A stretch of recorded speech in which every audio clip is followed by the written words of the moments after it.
Welcome to the 9642 podcast. This is your host, MrNumberNine. And this is The Fool. This is where me and The Fool give our Unqualified and unrequested. ramblings on the various issues in the world of sport. Or something like that.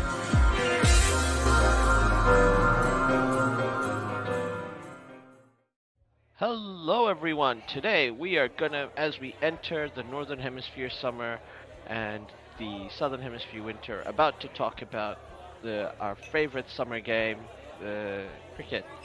Yeah. Yeah, you know the one we were talking. I did a long winding river, but yes, cricket. I know everybody's everybody's obsessed with the IPL. There's gonna be finals soon. We're gonna have eliminators,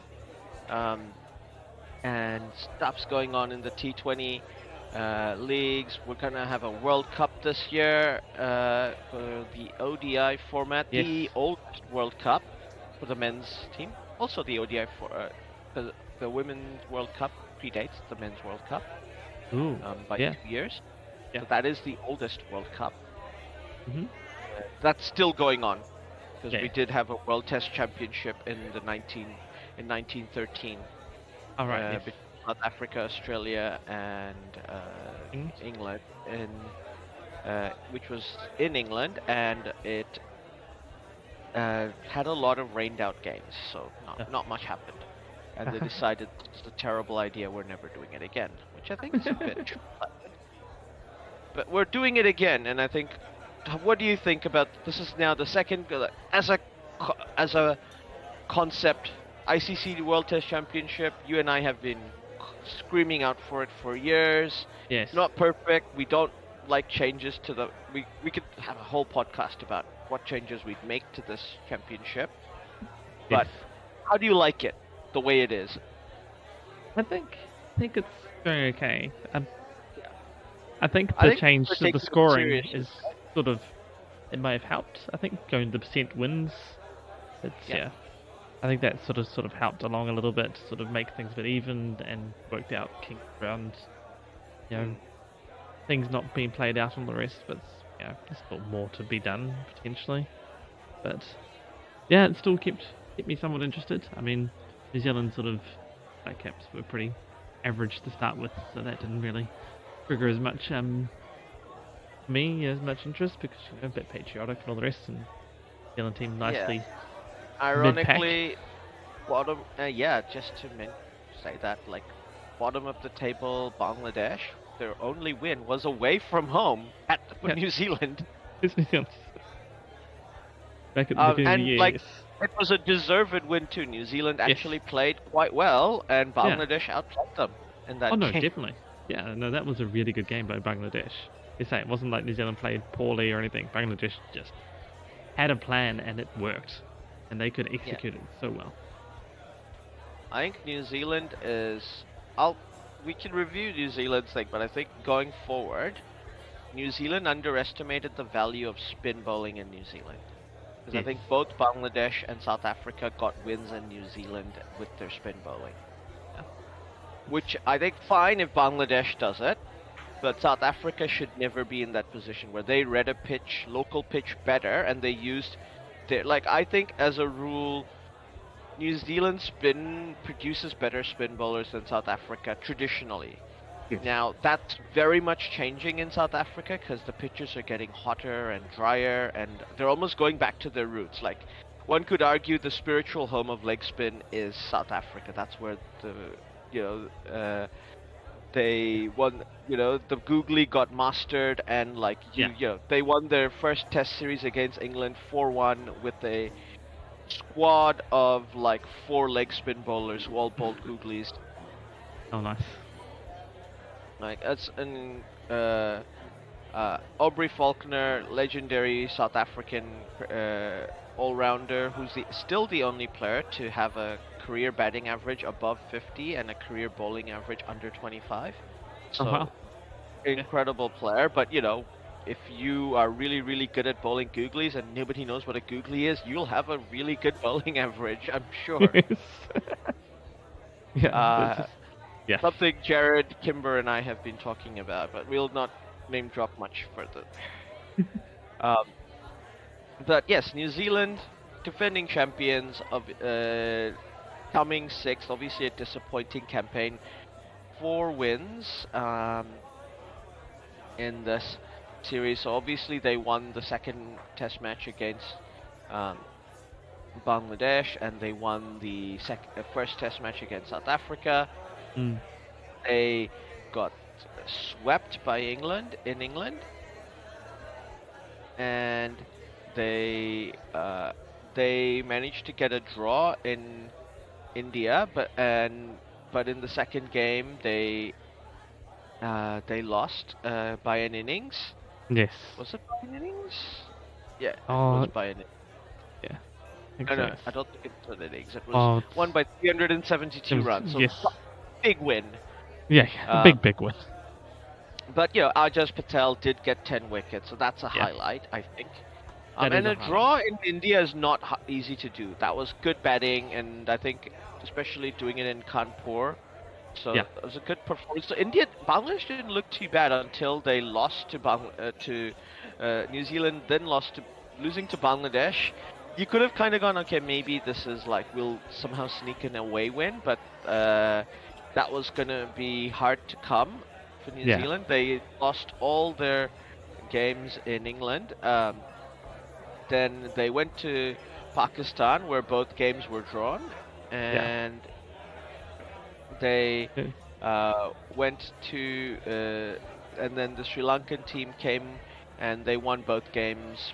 One by an innings in the Basin Reserve, and then they won by 2 wickets at Hagley Oval. It was a very competitive game. I thought Sri Lanka played quite well in that game, but unfortunately, yeah, we knew that they were just playing for pride, and Sri Lankan cricket team probably have other things on their mind at the moment.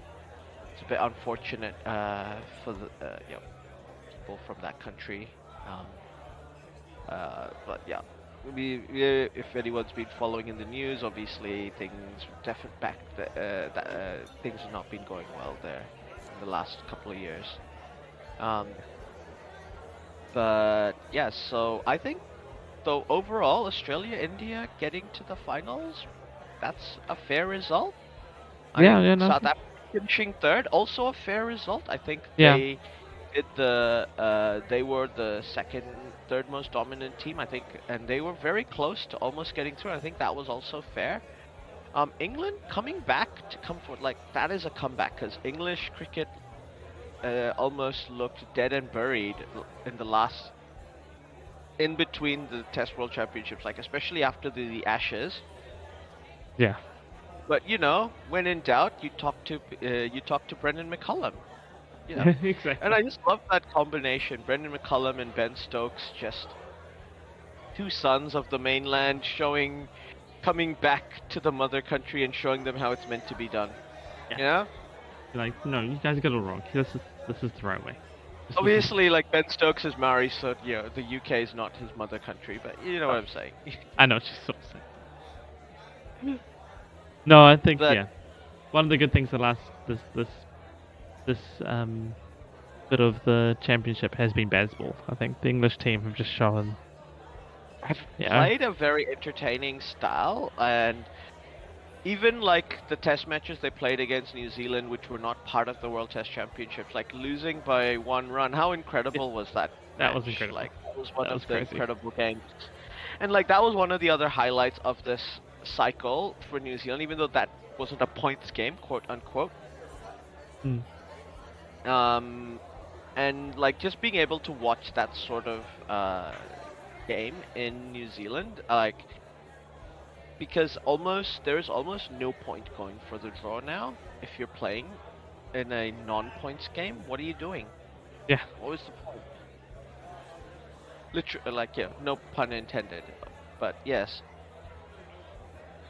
And then England coming back to draw the series against India. India have some weaknesses for sure. This is not the perfect Indian team that New Zealand faced in the finals last year. Yeah. And the Australian team also has its weaknesses. Okay? if I was to offer you a bet, like I reckon Australia's gonna still bring in 3 left-handers into that match against India. Would you take that bet, or be like, oh no, definitely 3 or more left-handers in that batting lineup in the top order? Mm. Despite Yeah. like the fact that they're gonna face Ravi Ashwin, who eats left-handers for breakfast. Left-handers. Well, I guess the question is, who else really? But I don't think they would. Well, it's hard Like because they've been David doing so Warner's well. gonna play. Yeah. David Warner's gonna play. Travis Head is probably gonna play. So that's 2 lefties right then and there.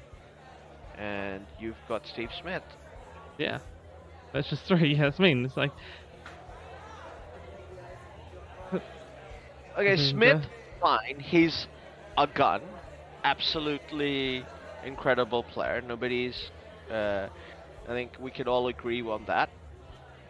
But all the others, you're just like, but why Australia? He's not gonna work against India. They literally are designed to beat this. And Uzi as well. He's lefty as well, isn't he? Yeah, I was about to say, Kawaj as well. But at the same time, how do you leave these guys out? They're playing pretty good, they're getting good scores, but it is India, so yeah. Do you just back them and say, we know, Indians, like, if bowling is really good against left-handers, but we back you guys to understand that and to play through it. But who else do you pick? And I guess it'll be at the Oval, which is not a bad pitch for spin as well. Yeah.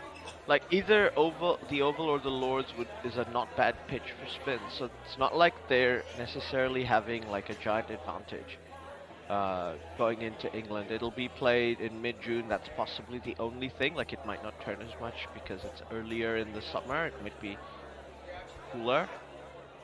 But if Australia were to win this tournament with next month, do you think?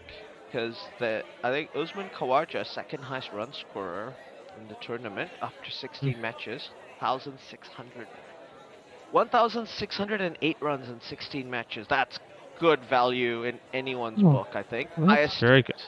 Yeah. 69.91 batting average. Nice. Yes, and very 50s, 750s. Obviously, highest is Joe Root. Obviously, Joe Root is an incredible player. Like we're not questioning, but England are not in the business end of the tournament, so. Yeah. I mean, Joe Root. Well, that's 12 more innings that he played to get 300 more runs. Joe Root, so. 12 more innings to get 300 more runs, and he's at 22 matches versus 16. So like Uzi, I think to me, I think he's already player of the tournament. But I am happy to be convinced otherwise. But there's also some other great performances. Kagiso Rabada, 67 wickets in 22 innings. How good is that? 5 wickets. That is crazy, actually. That's really good. Nathan Lyon, think about for an off-spinner, 32 innings, 83 wickets. I know. 5 5-fers and 1 10-fer. Oh, yeah. You love to see it. Like, I think Kagiso Rabada had a bowling performance of his life, but if you're gonna give it to a bowler, surely it's Ravi Ashwin. Yeah. So good. Bowling average of 19.67.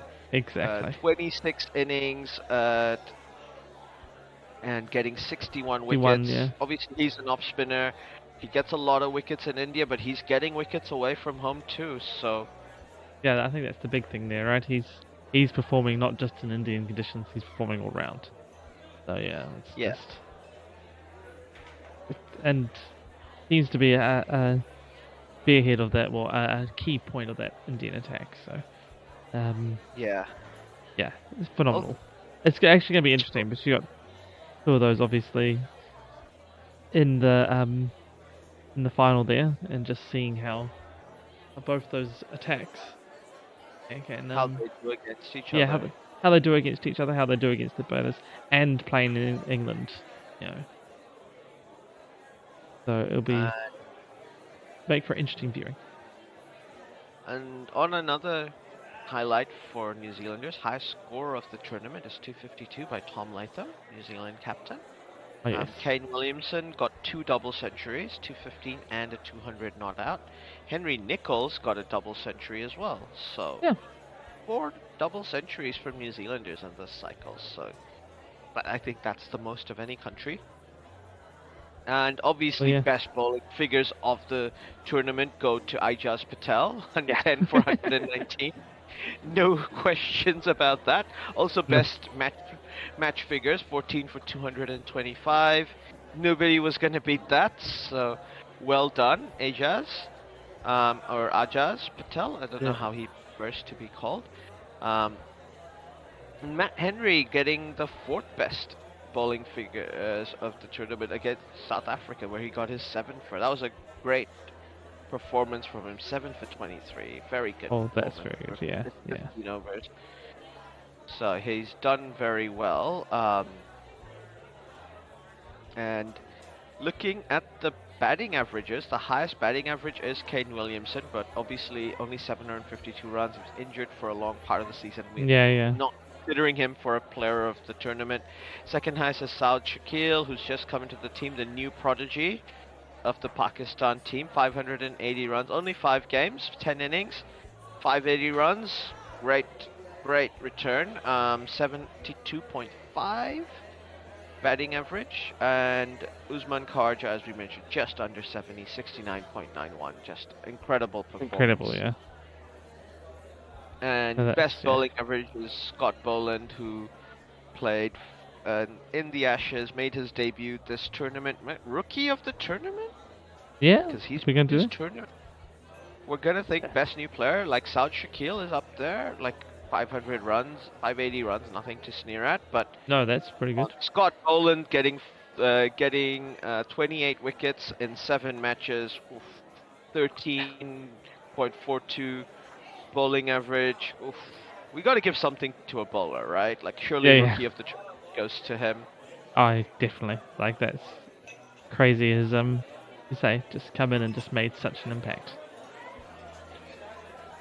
And also, just the side note, highest successful run chase. England's on this 5 times, so 378, 299, and 296. Wow. Twice against New Zealand. New Zealand chased down 285 against Sri Lanka earlier this year, and England chased down 378 against India, the run rate of 4.93. They managed to chase down the New Zealand scores at a run rate of 5.98 and 5.44. Obviously, Kyle Jamieson got injured in one of those games, so New Zealand's bowling lineup came much weaker. But yeah, that's definitely the low points for New Zealand. Injuries, Kyle Jamieson, Kane Williamson. Obviously, Trent Boult is probably not going to play in the next cycle for New Zealand in the upcoming tournament. We can have a bit of a look at that. So we know the schedule for the next Test World Championships. We do. Other than New Zealand, obviously Bazball, Australia and England Australia and India played very, very well. If you were to, obviously this is not going to happen, like in a tournament like this, like obviously I'm born in Bangladesh, Bangladeshi person. Even though Bangladesh are bottom of this table, I think, look, if we were a proper league, we should have relegation. It's kind of nonsense that Afghanistan and Ireland and Zimbabwe, who are full members, don't get to be part of this. I think that is very unfair. And their cricket's gonna stagnate if they're not part of the... Maybe we do for relegation, we do a thing that's done over 2 cycles, so whoever gets promoted at least gets to play a tournament, play a cycle without worrying about, without getting relegated. They get to play another cycle, so they develop. You know what I mean? Like, like I think maybe second division, or is it just a second? I would like to have a second division. I think we have Afghanistan, Ireland, and Zimbabwe. We can very easily, I think, put in Scotland and the Netherlands now. Very competitive. Yeah. It doesn't have to be a full 9-team division. It can be a 6-team division. Yeah, And as I was we can look saying, if you get one more in that 6, that's pretty good. But you don't want to stress any finances or anything of the smaller nations here, but giving them something to play, smaller because format, be the fine. 6th team can obviously it'll be relegated if whoever comes 6th. And basically, I think Afghanistan, Ireland, Zimbabwe, and then Scotland and the Netherlands. They're so far along better than everybody else. Like they wouldn't lose to the 6th team in a test match. I don't think. No, Like the exactly. Netherlands are good enough to compete against the test playing teams, as are Scotland. Yeah. And then Which you yeah. I mean, you can just do it as the 5 teams there, and then do it sort of like I the think year having a before. 6th come in to develop them so they get to play 2 Yeah. cycles, and then if they're 6th over 2 cycles, like you look at their total points thing, then Yeah. they get relegated and we get another team. You go, And yeah, or you you weren't quite decide, ready, or we make someone a else. decision of whether we expand it to 7 teams. Like, oh no, they're competitive, they're doing really well. Yeah. Like, I think we can give the people who are full members like immunity from relegation into the 3rd tier for now, because we think Yeah. the 2 new teams should be given a chance Well, this is to. this is like a development division, right? So it's just like Yeah. it's just treated as a development. So yeah, the ones that we Because know are decent, they stay there, and it's just we're mixing up the the rest of 6th them. team will probably be something like the UAE, which has already hosted test matches, so it's got the infrastructure and everything like that. Or a team like, I Namibia? guess, Nepal. Yeah, Or Namibia? Namibia is Yeah. still very amateur from I understand, like, because I've followed a lot of South African podcasts Course, in the yeah. last months. I was just thinking they did well at the Namibia is T20 doing World well, Cup. but they've been to the T20 World Cup, but they're basically like, we have maybe 50 players in the country. Okay. It's a lot of, like, the club system's going up, and they're trying to, travel around the country and find people who play outside of Windhoek and Walvis Right. Bay, which are 2 big cities, and trying to get more. Namibia is not a big country either, so No. Namibia, Papua New Guinea, USA, Canada, they'll eventually get it. Like, I don't mind the idea of the USA becoming the 7th of the 2nd division eventually, because they're going to have Yeah. minor league cricket, they're going to host the World Cup, and obviously growing the game, that's a great idea. Yeah. I'd say this And is I think, if it being a development league, you can sort of just play it by ear each cycle anyway. Like, it's 5. We only feel like only 5 teams can do it. Does it just be a little mini tournament over like half the cycle, last half of the cycle, just to sort of get there and see if anybody's ready to get into the next cycle and be like, yep. And then you could have a playoff game or just have straight relegation, I guess. It's I if you think set up you the can have lower a league as relegation for the bottom team, and I think maybe the 8th place team could play a playoff with the 2nd place team in the what I would second do is as you get more in the cycle, say because you've got the one going up being if someone gets promoted up, they're up there for 2 cycles. If they do come last, then the 8th team plays off against the top team of the development one for the next one. Like, it's not a straight relegation because the relegation spot was the previous promotee, but the 8th place one, okay, if you're better than the promotee, so it gives, like, if you get relegated out, so in this case Bangladesh, it gives Bangladesh an immediate bounce back. They don't have to wait 2 cycles to get in. They can play the 1 cycle of the development league, be like, we're much better than these lot, and then go beat whoever it is in second to last, I see what you're saying. So, Yeah. like, if a team that got relegated can get itself promoted, like if the West Indies are still second worst or worse after 2 cycles, then the team that got relegated last season gets a playoff against them. Now we could do a system like that. Like, we're obviously spitballing, but I think you could easily. There's money in red ball cricket. Ironically, what might happen is that the 7th team might be Saudi Arabia, because there is a lot of rumors about them bribing the rest of the non-big 3 teams into their fold. Basically, the live golf of Test cricket. Oh, I see. And it sounds like they might be successful. Oh, that could be interesting. So watch this space. Like, obviously this is like nothing's happened here yet, but we need to keep an eye on it. Like, there's lots happening in the world of cricket. But without further ado, let us look at the teams that we're going to be playing in that next cycle. So Australia are not going to play against Bangladesh or South Africa. They have India at home, Pakistan at home, and West Indies at home.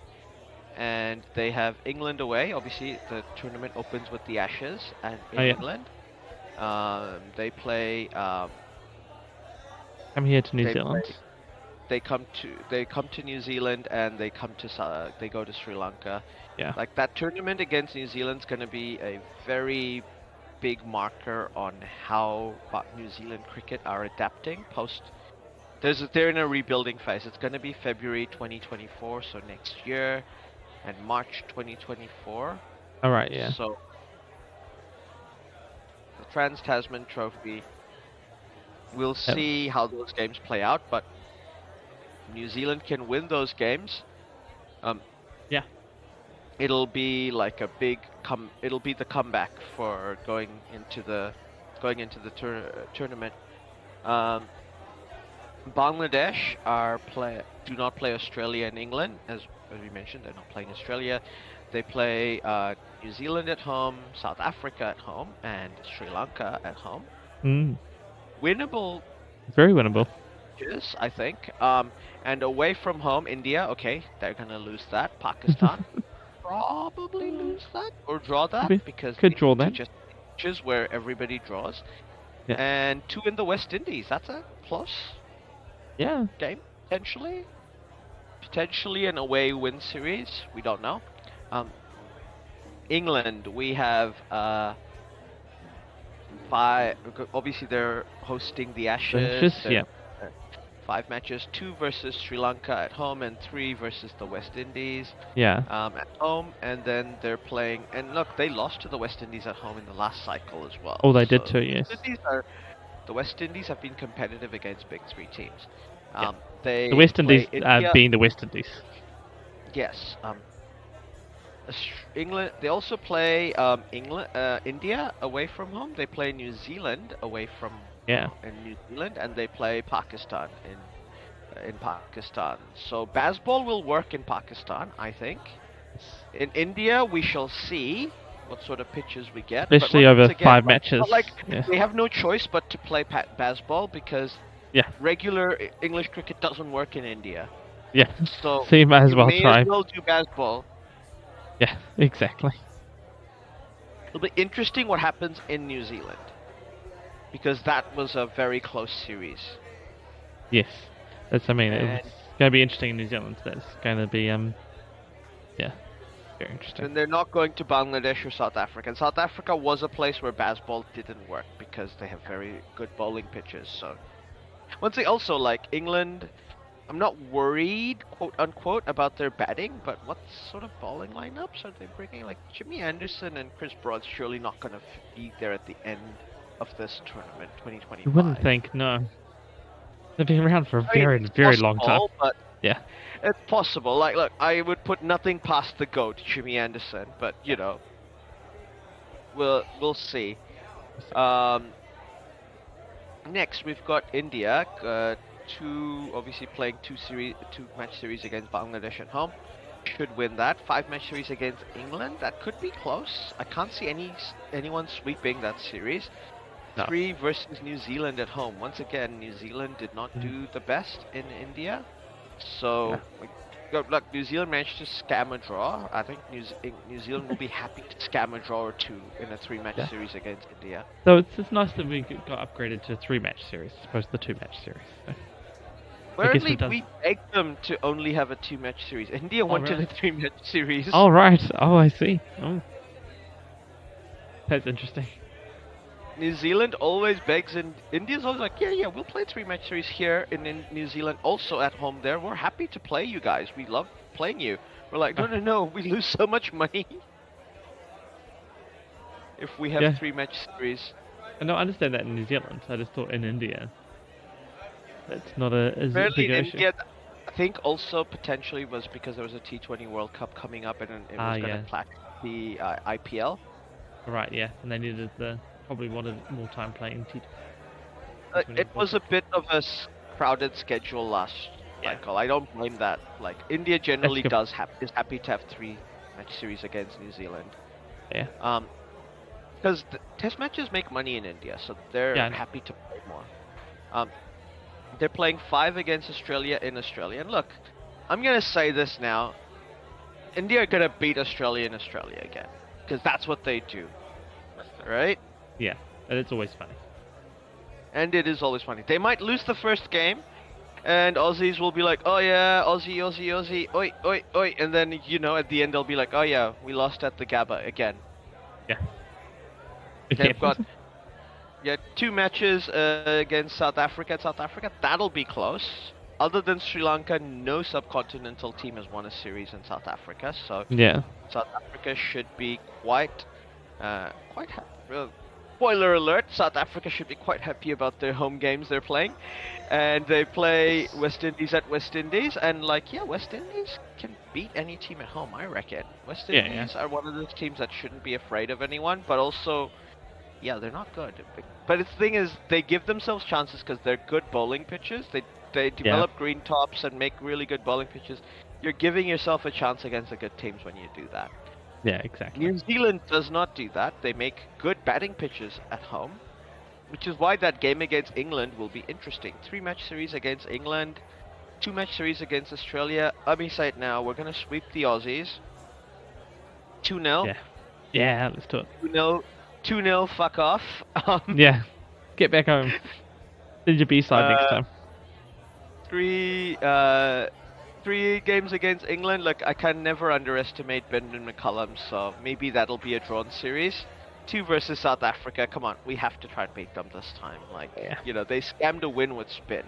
We've developed better spin bowling in that time, I'm sure. We should be able to. We should be able to beat them. I think the other part, as I was mentioning, I don't know if this was off air if we recorded the South African pitches have become more spin friendly, and they are developing more and more spinners because the pitches are becoming, because with climate change they're becoming drier and more turny. So New Zealand's sort of going to be going through that as well at a slower pace. It'll always be good. We'll always get the ball to swing in New Zealand because of the condition in the air. But I feel like we're getting more and more sun and more UV that'll be developing a more turny pitch, because that's what that pitch was. It's both games that New Zealand lost, they didn't come in with a spinner in the game, like a frontline spinner in the game, and I think it cost them both games. No, it did. No, we relied on the previous cycle where we won everything with our 4 seamers at home. They went, we win everything with 4 seamers at home, but you're right, the pitch has turned more.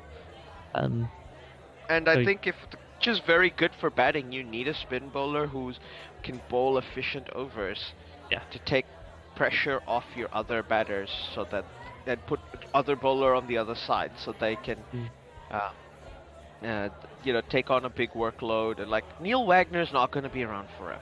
I know, love him, but he's not going to be. We have to plan for our post Wagner. He's another one that seems unlikely to make it through the next cycle, really. I mean, he probably will, because it's Neil Wagner. But Neil Wagner, but he doesn't play white ball cricket, so it's more likely than Jimmy Anderson.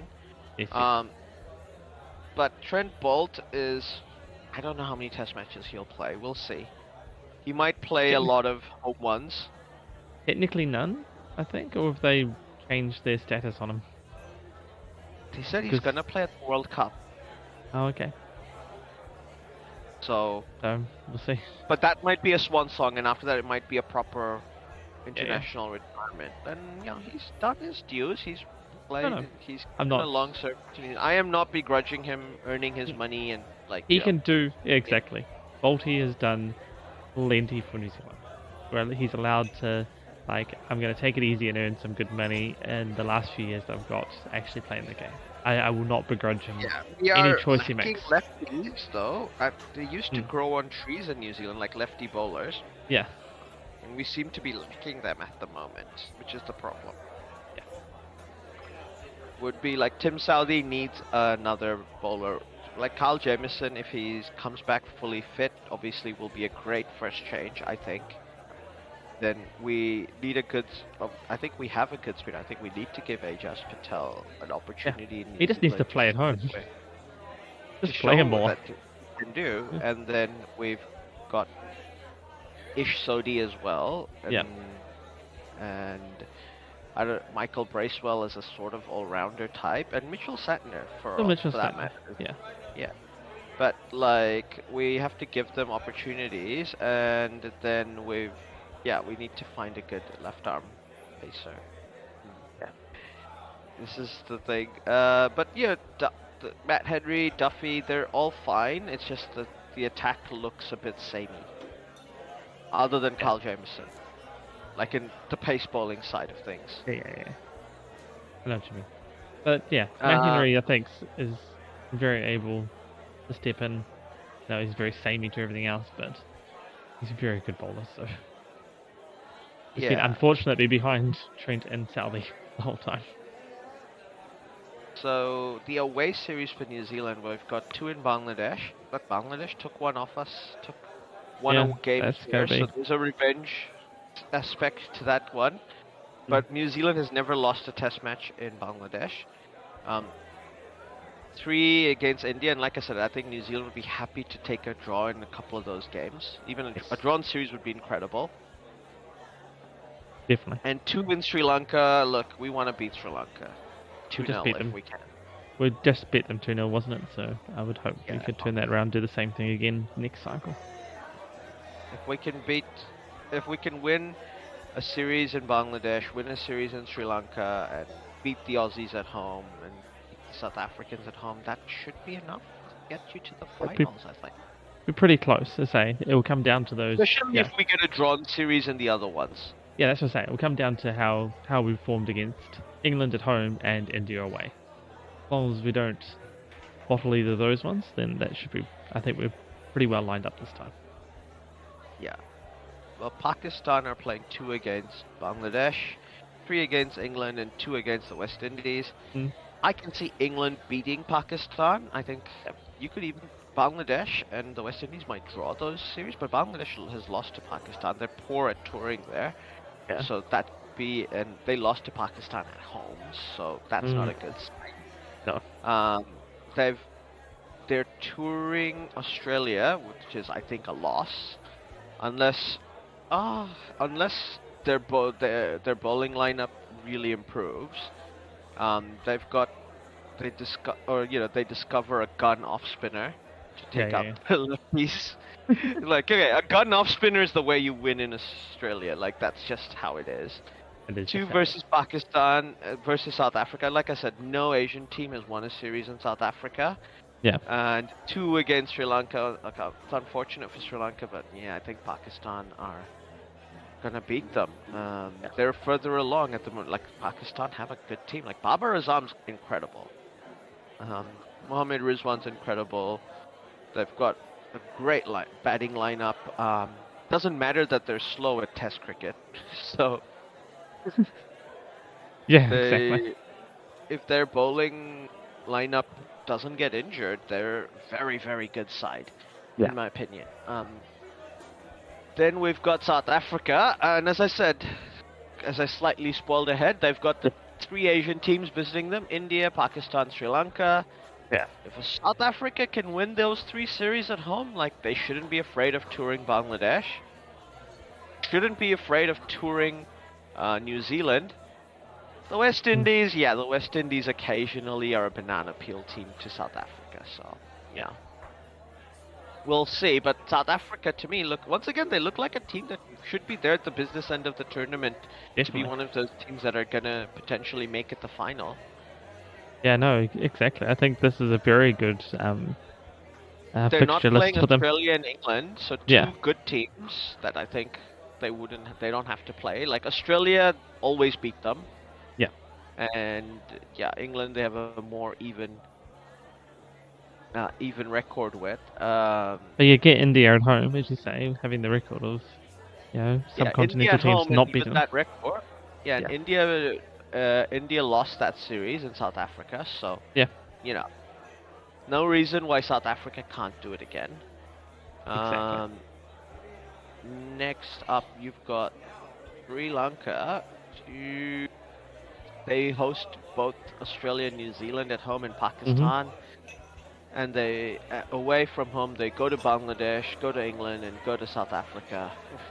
Look, I think they might be able to scam a win in there somewhere. They'll probably beat New Zealand, maybe, because New Zealand does occasionally lose in in Sri Lanka. We absolutely pwn them when they come here, but we tend to lose a game or two when we get there. We tend to draw games over there, and then maybe lose one, and that loses us the series. So yeah. Australia, ditto. Sri Lanka is going through issues. We'll see how much of this tournament these games will go through and whatnot, and how that works out. The West Indies, they host Bangladesh. Bangladesh's only first away series victory was against the West Indies, and those pitches will suit Bangladesh. 2 against India once again. Yep, they will suit India, and against South Africa. All winnable for the West Indies. Don't know how they'll perform. I can see drawn home series in all 3. Potentially, yes. It's all winnable for West Indies, but also very losable for the West Indies, because that's the Windies at the moment. Yes. They're not playing Sri Lanka. They're not playing New Zealand, and they're playing Australia in Australia. That I feel like the Frank Worrell Trophy is not going back to the Caribbean. No. 3 against England, they can sneak in a drawn away series there. And versus Pakistan, that's potentially a drawn series again, because West Indies batting is not terrible, and Pakistan has made very batter-friendly surfaces. In the last cycle. Once again, I've been talking a lot about political uncertainty in Sri Lanka. Pakistan is not in the best of political situations. Well, how many of those games in Pakistan end up being played? We'll have to see. Like, obviously, I hope they all do. This is not me wishing any sort of thing on anyone, but just a bit of realism into the conversation. Unfortunate realism. Yeah. But I think New Zealand we knew it was a tough tournament last time for them to get through, and I like it that we always play the top 3 teams. I feel like our seeding and our test performances have warranted it. Like, we shouldn't miss out on playing India or England or Australia. Like last time we didn't have Australia, and it was like we still didn't get through. We need to burn our demons against Australia. So Australia at home, this is the matchup we've been wanting. So I hope whoever's going to retire during or after this cycle, wait till we have that. Wait till 2024, February 2024. Yeah, well, that's only next season, so there's a World Cup. Wait till next season, and then we're at. It's basically it's basically the next. Everybody come back to beat Australia. Let's just get this done. Let's just get this done. I'm back for this. You know you want to. Australia. Yeah. It's all part of this next. Obviously, we've got the South Africans in the same summer, so they're February, and then the Australians after that. So, So, obviously, like, assuming Kane Williams, let's just assume worst case scenarios. We don't have Trent Bolt, we don't have Neil Wagner, we don't have Kane Williamson. Just so that we can do this exercise. Tom Latham is obviously opening the innings with Devon Conway in that situation, or Will Young? No, Will Young. Conway can be 3 or 4. Conway bats 3 if Williamson retires or is unavailable. And Henry Nicholls is 4th. But is Henry Nicholls enough of a run machine to be 4? No, probably not. I was sort of thinking. I was thinking who's going to be the better 3. Daryl Mitchell at 3. Daryl Mitchell was Daryl. Yeah, or is it Conway at 4 and Mitchell at? Conway at 3 and Mitchell at 4. I think Conway is a run machine. Yeah, but is Daryl Mitchell a good enough 3? That's the question. I think Daryl Mitchell could easily bat 4. Yeah, as well. Yeah, that's what I mean. Daryl Mitchell can be aggressive after tea and hit big shots. I'm comfortable with Daryl Mitchell playing 4. But I think Devin Conway, if Kane Williamson retires, Devin Conway is basically the best batsman in the team with Tom Latham. Tom Latham's opening those, so that's why I think if you're putting Conway at 3, you're literally doing that. We're putting the best batter at 3. Will Young is a fine opener, I think, and very capable. And basically Daryl Mitchell at 4, and then we've got Henry Nichols at 5. Yeah, so that's the question I was having: is Daryl Mitchell a good enough 4? Well, is Daryl Mitchell good enough 3? Devin is too low, and Devin being 4, so that you've got that, or are we saying that 3 is going to be our run machine as well? I feel like at least because if Kane Williamson is gone, we're just gonna have to put Devin. We're gonna have to put our best batsman in the most important position. Yeah, you make a good point, really. Like he would be an amazing. I think though Daryl Mitchell is better suited to the 4 role than Henry Nichols. I think Henry Nichols is settled at 5. Like he's good at facing the second new ball. He's improved his game against spin. He really needs to, other than Ravi Ashwin. And Ravi Ashwin eats every left-hander for breakfast. Yeah. So. Yeah, you can't really say anything about that. Yeah, like you just discount Ashwin. Just be like.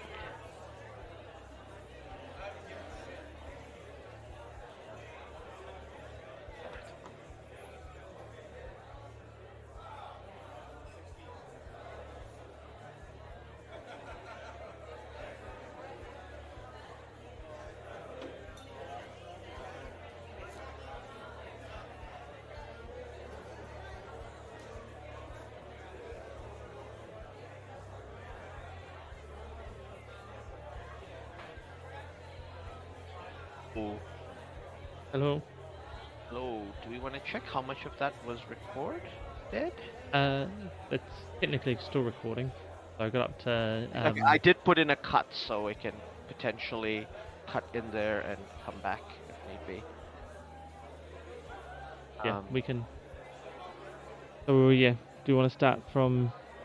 All right, so we just continue. Daryl Mitchell, if he's playing at 4 and Henry Nichols is 5, settled 5 now, then, and let's just quickly look over those games against.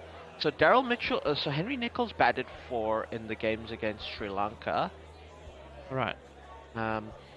In the second, not. So he's batted there. Daryl Mitchell has been batting 5. I think much of a muchness. If Henry Nichols is going to play 4, he is going to have to really improve his game against spin, especially because we're touring India and we're touring Bangladesh. And are we touring Pakistan as well? Let me just double check that. Sorry. Let's see. New Zealand are touring Sri Lanka. So 3 places where he's gonna have to be on point against off spin. See, we're doing 3 subcontinental tours. When I look at this batting lineup, Daryl Mitchell's game against spin, great. Will Young, good record. I think he's had so far batting in the subcontinent. Devin Conway, been absolutely gunning it in the IPL, and I suspect he'll do well in India as well. Tom Latham has a great record in India. Yeah. So it's Henry Nichols who's like the weak player in that lineup. Do we say he's a home-only batter? And we bring in someone else? Yeah. Wondering that as well, but at the same time he's played for so long and been decent enough. It's just one thing. But maybe we do need to bring someone in and look to boss them as a number 4 or potentially number 3 with Conway, with Devin. So we need potentially somebody who is a specialist overseas subcontinent player. Then do we run into the same problem as Ajaz and having a player that's actually really good, but we keep thinking them just as they only play in spin-friendly conditions. Actually, no, they can play all the time. They're that good. Also, like, who exists in New Zealand cricket? Yeah. And Domestically, who is this magical player that we haven't heard of that can do this? Well, to be fair, we have that magical player. He's called Tom Latham. He's already playing at the top. Yeah. Is it worth discussing someone like potentially bringing in Michael Bracewell to play in India, or yeah. Well, he was playing in the Sri Lankan series they just had. Yeah, or Mark Chapman. Maybe Chapman, yeah. Another younger player, and potentially Yeah. some. I don't know about Chapman's record against spin. Like Martin Guptill, I don't think should be brought back into the Test side. Well, he's got two problems. Possibly modern. Is Rachin Ravindra worth trying out again?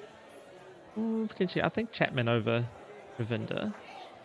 I think Chapman, if you're looking for a number 4 to be like, okay, because when do New Zealand play their first series? They're playing their first series against Bangladesh in Bangladesh, and if Nichols can't hit it off the square in Bangladesh against spin bowling or off spin, then we have to be like, okay, you are, because it's no point replacing Henry Nichols for India because every lefty is bad in India. It's almost a thing of like, do we just not? Maybe we just replace him just to get somebody who's right-handed, because at least Mark Chapman. Mark Chapman's also a lefty, so he'll also get eaten by Ashwin. Yes, good point. So basically, do we just bring in Michael Bracewell for the and make him bat that high? Also, he bats left-handed too. Okay, so. I mean, do you go with a slightly unorthodox, like a Finn Allen or a? Play for the men? Sure, it's open, right? No, yeah, that's a much better option. I was going to go with maybe Finn Allen or Glenn Phillips, maybe even. I would love to give Finn Allen a go. I would love to give Finn Allen a go at playing number 4 or 5 in the Test team. I think he could do really well. Same with Glenn Phillips if he. But I think my only issue is that they're both also wicket keepers, and I don't want there to be issues if Tom Blundell has a bad game here or there, and we're like, I think Blundell's doing well in his development as a player for the team at the moment. I mean, if we bring them, it's sort of, I mean, Finn Allen's not right, so Finn Allen's fine. You could bring him, and if you bring Seifert or Phillips, then you're specifying them coming as a batter. Yeah. I think Glenn Phillips could definitely be someone to consider to bring into India he's only played the one Test match. He's got a 50, so he can bat in his first class record. He averages 41 with the bat at a strike rate of 65. So he's no mug, as they say. And he played his Test match against Australia in Sydney, and he didn't do that great, but nobody did that great in that in that tournament, so in that series, so we can't really blame him. Looking at Finn Allen's record, another right-handed bat. So obviously he's never played a Test. He's still quite young. His first-class batting average is 19. The strike rate of 50. I think if we're gonna bring someone, it has to be Glenn Phillips. Looking at those numbers. Well, yeah. If you do that plan. Yeah. The only thing Finn Allen's really bringing is being 2 years younger. Whether you care enough about that, but I think because the rest of them are getting a bit like a legit first-class batsman. Looking at his record. Yeah. Oh no, Glenn Phillips definitely. That said, there's an argument for why not both and play them in separate Test matches potentially. Like you're Yeah, gonna have but this is assuming Nichols doesn't succeed in Bangladesh, which is not necessarily gonna happen. yeah. Um, and I'm not one of those I hate Henry Nichols crowd of players. I'm just suggesting like this is the situation here. Yeah. If we're touring India, the batting lineup other than Nichols looks solid. Do you bat Blundell at 6? Or do we genuinely need to look at an all-rounder? Like, would that be a Michael Bracewell position? Like somewhere like India? Yeah. I think we need that. Blundell at 7? Well, I suppose in Sri Lanka they played Blundell at 6 and Bracewell at 7. So I guess it depends on who the spinning all rounder is. Playing in the subcontinent, spinning all rounder. Yeah. I think that could be a bit of a floating position. Feel confident enough in, like, yeah. If it's Bracewell, looks like they prefer him at 7 and Blundell at 6. I think Blundell's game is good. Like Blundell, yeah, there's nothing wrong with Blundell. Blundell, yeah. Blundell can bat 6. I don't think it's beyond his capability.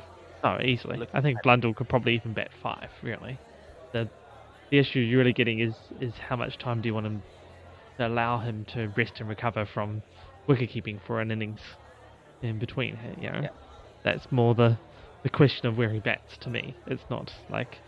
If Tom Latham can bat 4 happily, I think Tom Blundell can bat 6. From a purely, if we're looking at a purely like stamina perspective, workload perspective, he could probably even bat 5. Blundell. I mean, Blundell, realistically, I think 6. Like his first class record is 38 with the strike rate. No, 6. 6 would be 6 or 7 would be the more natural spots for him. Just saying. Yeah, I think I would. Would you? Are you thinking we bat him at 5 and take in like 6 bowlers? Potentially, as I was saying, I wouldn't feel horrible if he's batting at 5, and there's probably better ways of balancing the team. But I think it's better that he's at 6, just because he doesn't feel any pressure and he's got he's still got time to bat. He's not he's batting with some batters. Because number 7, I think, if he's fit, Kyle Jamieson. Yeah. That's the better option. If he's not fit, Tim Southee. Yeah. No, Southee. No, not Southee. Southee just, he needs to be lower down. I think Southee's max 8, really. That's just his temperament. Southee's an 8. Yeah, I agree. Southee's an 8.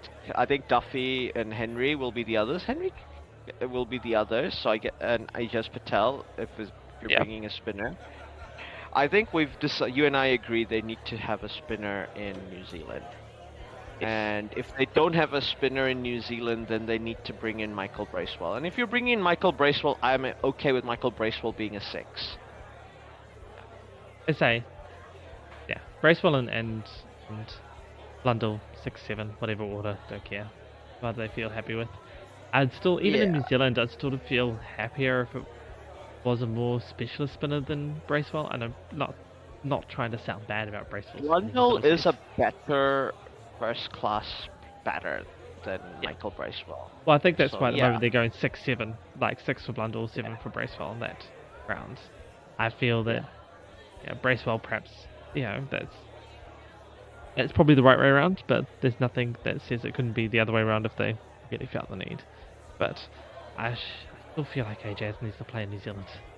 Like, I agree. If Ajaz, I don't mind if in India, assuming we've got Kyle Jamieson and we've got Southee playing, and we have Michael Bracewell potentially as an all-rounder, spinning all-rounder. Do you still go with 2 spinners? Because I still think I'd go with Ish and Ajaz Patel. Because we've got Daryl Mitchell to be like a 3rd seamer. Yeah, so you have Southee, Henry. So are you dropping Nichols out? I would basically go only Southee and Jamieson are our spinners. Our pace bowlers. And then but Patel, still 2. Patel, let's say he's still dropping a batter out, still dropping Nichols out. Then. No, Yeah. we've got 5 bowlers. So Michael 1, Bracewell's 2, still at 6. Michael Bracewell at 7 in this lineup, and then Jameson at 8. Saudi at 9. And Ajas Patel at 10, Ish Sodhi at 11. Or rather, Ish Sodhi at 10 and Ajas Patel at 11. In India. Yeah. In the subcontinent. No, that sounds good. I was counting back up from this kind of something. I was looking at the squad from Sri Lanka, the last Sri Lankan game, and counting up from the bottom, and was running into Mitchell too quickly. Because I don't think Dougie Bracewell is going to offer much in India. He'll be in the squad. Yeah. I think Daryl Mitchell can happily take over. So this is the only thing is Kyle Jamieson is not a specialist opening bowler. He's a first change, but I don't think that'll be too big an issue. It's going to have to suck it up and be like, oh, I've got my big boy pants on. I can be an opening bowler. He's going to get to use the new ball. I'm sure he's not going to complain, right? He's not going to complain. You get to hit the go at the batters when they're. I think it's more about workloads that I'm worried about for those two. If you don't have a third steamer. They say you got Mitchell there to be a bit of that. Yeah, but you're basically going with your spin, and if the spinners are having no joy, the 3 spinners, then you might be in trouble. But India usually play 3 spinners at home, so I feel like a smart idea. Should be fine. I think my only issue would be that with Jameson and batting, because he's, I know you're batting him at 8 and that, but then are we putting too much pressure on him? Like, is that still going to be low enough pressure? I think that's his best batting position. Yeah. He gets to still bat, right? He gets to still bat. Saudi at 9 is fine, and then you've got the 2, 10 and 11. It feels right. It just, same time, it just, like, are we making best use of everything? Get more efficiency. Like, I don't think you want to bat Jameson higher than 8. Technically, he's an all-rounder, so. I think he hasn't been in a test match, but. In a test, well, he's got a 50, and he averages 19 in tests, and his first class average is 18. I think it's a bit generous to call him an all-rounder. Okay, fine. I thought his first class, I was remembering off the top of my head, his first class average was better than that for batting. Yeah, so he's got 550, so he can bat. I'm not saying, but I think that's a very classic number 8 batting ability, isn't it? Like no. 19, he's averaging 19-ish with the 20-ish with the bat. Like, he might end up developing a good batting game and end up with, like, something like in the in the early 20s as a batting average, and that's fine for a number 8. I think that's that's fine. No, I was just obviously misremembering his first class batting average, but it was slightly higher than that. But he had a better batting record in first class. Yeah, I think the people in the current first class structure who we can consider from a batting perspective are people like your Mark Chapmans, your Glenn Phillips's. Yeah. I think though Glenn Phillips might get that opportunity, like this tournament, especially if we do have so many retirements. Also for test matches, like, if he's available, Lockie Ferguson. Yeah. Would you take Lockie over Duffy? I think I would. You've got an out-and-out pace merchant, because that's actually a point of difference to. Yeah. And Lockie's test record is decent. His test record is like, it's kind of a did not complete because he's only played the 1 match and bowled 66 balls, so he's not really done much. No. On his first class, he's played 46 games, 75 innings with an average of 24. So he is definitely a good bowler. No, definitely in New Zealand conditions, especially. I imagine in Indian conditions he'll be handy because he is out and out pace. Yeah. and he's bowls a lot in the subcontinent, so he knows what to do. The question becomes, he's gonna be like one of those bowlers who basically give you 15 overs a game, 15 to 20 overs a game. He's the anti Neil Wagner, right? Who can Yeah, bowl like. exactly. Well, that's the problem. So Which, you're playing him, you've really sort of got to drop one of the spinners for him, really, in that no, case. I Because, feel like you have to drop someone like Ken Duffy for him, because Matt Henry's probably playing. We agree? Like Duffy or Henry, in your opinion? playing Henry. Yeah. Yeah, I agree with it. Could be Henry. Then like versus Yeah. or Blair Tickner, and I think Blair Tickner's not as good as Henry. To be fair, Henry goes. we know what Henry's Blair in the Tickner. squad. Yeah. I think Henry's in the squad. Yes, he goes long. Yeah, Henry, and if you've got Lockie Ferguson, Matt Henry, and Tim Southee, you've got a varied bowling lineup. They're all doing something different, and then you've got the Ajaz Patel or Michael Bracewell in New Zealand. This is your home bowling. And in India, I think you can consider him over Duffy. I think he should be ahead in the pecking order if, once again, he's available, Lockie Ferguson.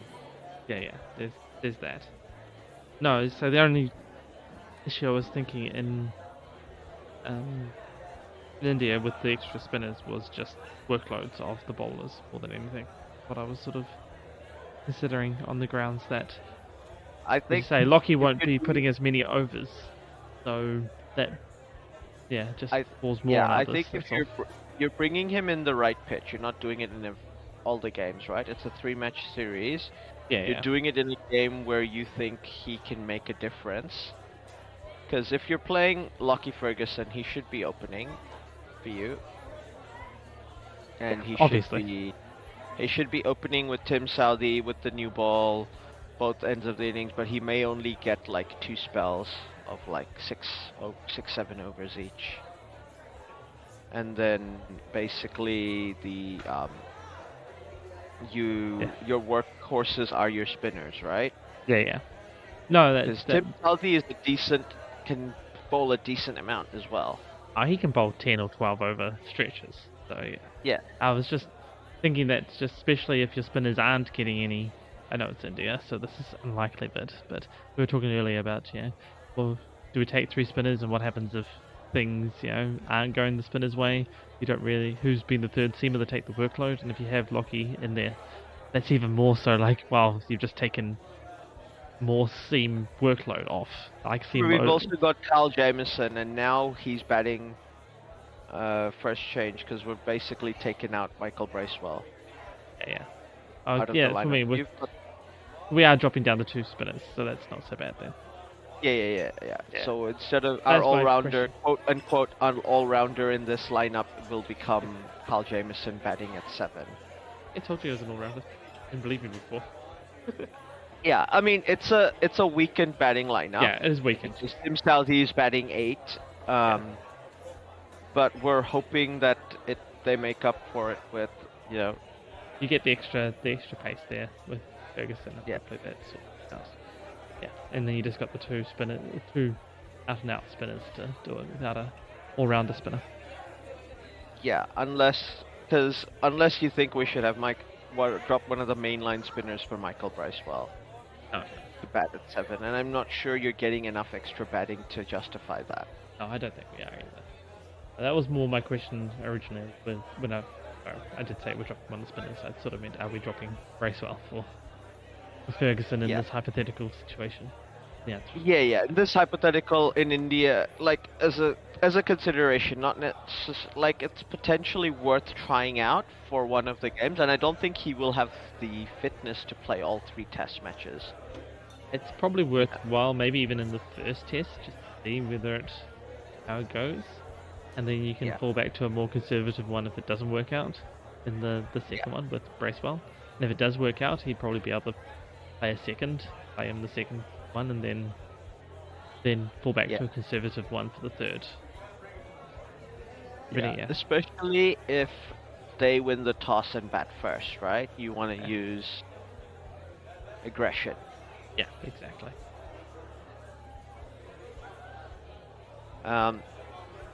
Now, just the for the ODI World Cup, there is a qualifying tournament before the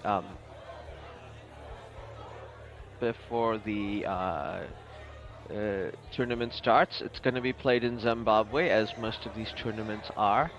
So the Super League's bottom 5 were Ireland, the Netherlands, Sri Lanka, West Indies, and Zimbabwe.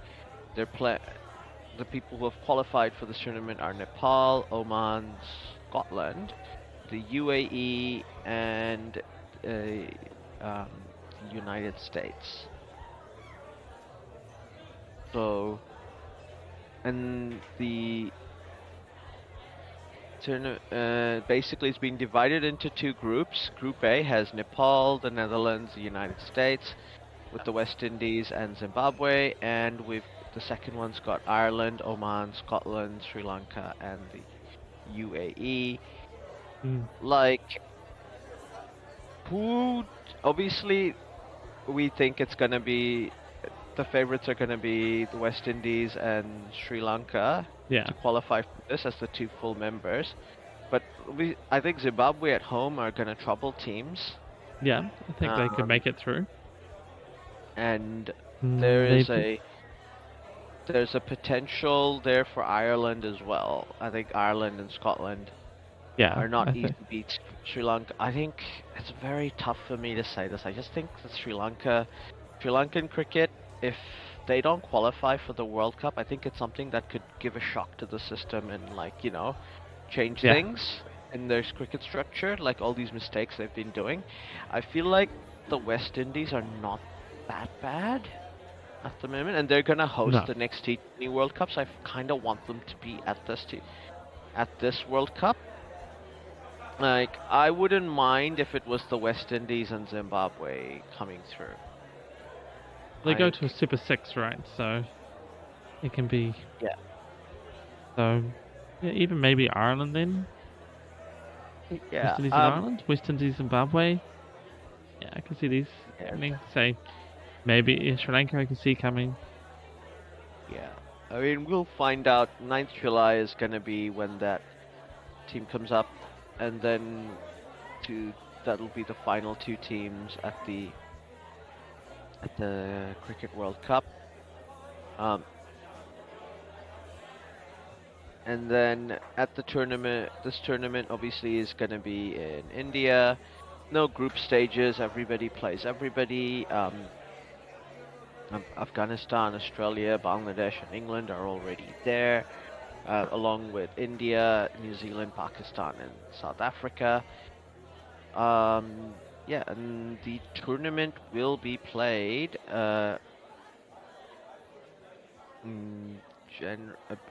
they haven't yet decided. But the finals is on the 19th of November, 2023. I think they've got the schedule out somewhere.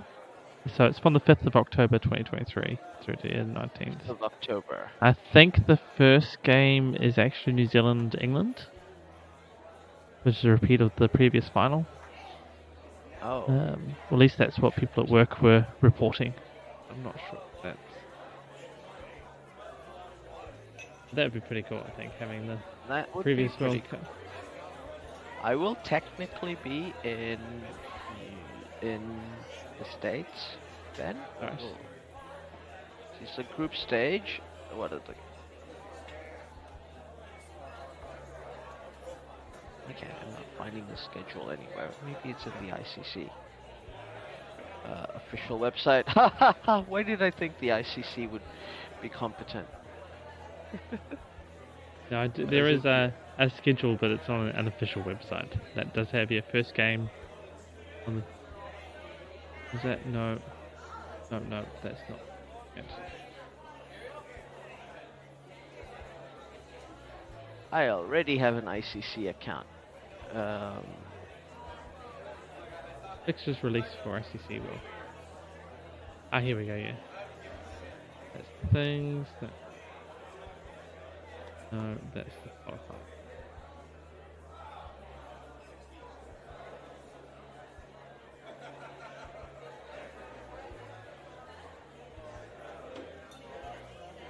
Yeah. The ICC don't like to make it easy for fans to work out what to do. Yeah. And how to follow their tournaments. It is possible that my workmate was not understanding things, or had looked somewhere weird. Because, yeah, it doesn't seem to have a schedule anywhere. Yeah, and potentially that's because we don't know who the final two people who are there yet, because they probably potentially won't. After knowing that, will decide how the games will play out. Which is interesting, because normally you just stick the qualifier 1, qualifier 2, and then just fill it in later. You go, everybody's got to play everybody anyway, so different. Okay, I found it at the ICC tournament. Okay, so this is for the qualifying tournament. But yeah, no, that's what I could find was the qualifying tournament one.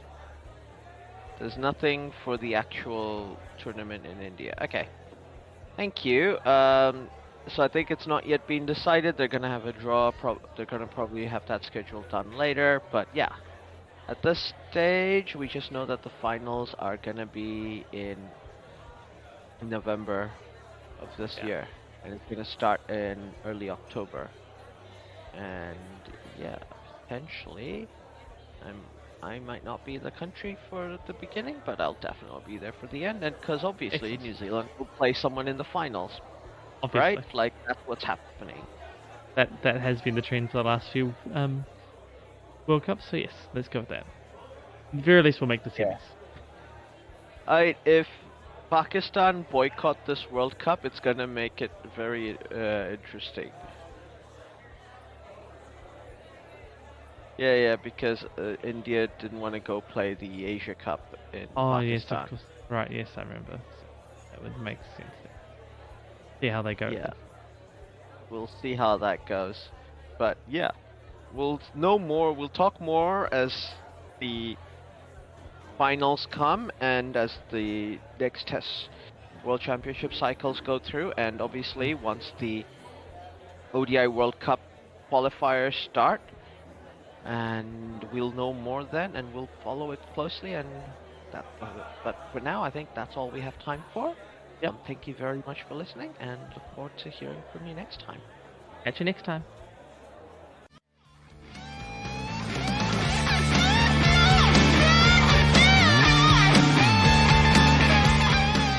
Well, that is the end. Thanks for listening all the way through. If you liked what you heard, we have even more. NineSixFourTwo Discord and a Buy Me a Coffee. Pretty sure it's Buy Me a Beer. Oh yeah, buy me a beer on buymeacoffee.com. In both these places, you can talk to us, and we may even listen, especially if you do buy a said beer or coffee. I might still be confused. Yes, we're easily bribed. All links are in the show notes below. Don't forget to like and subscribe. This is on YouTube.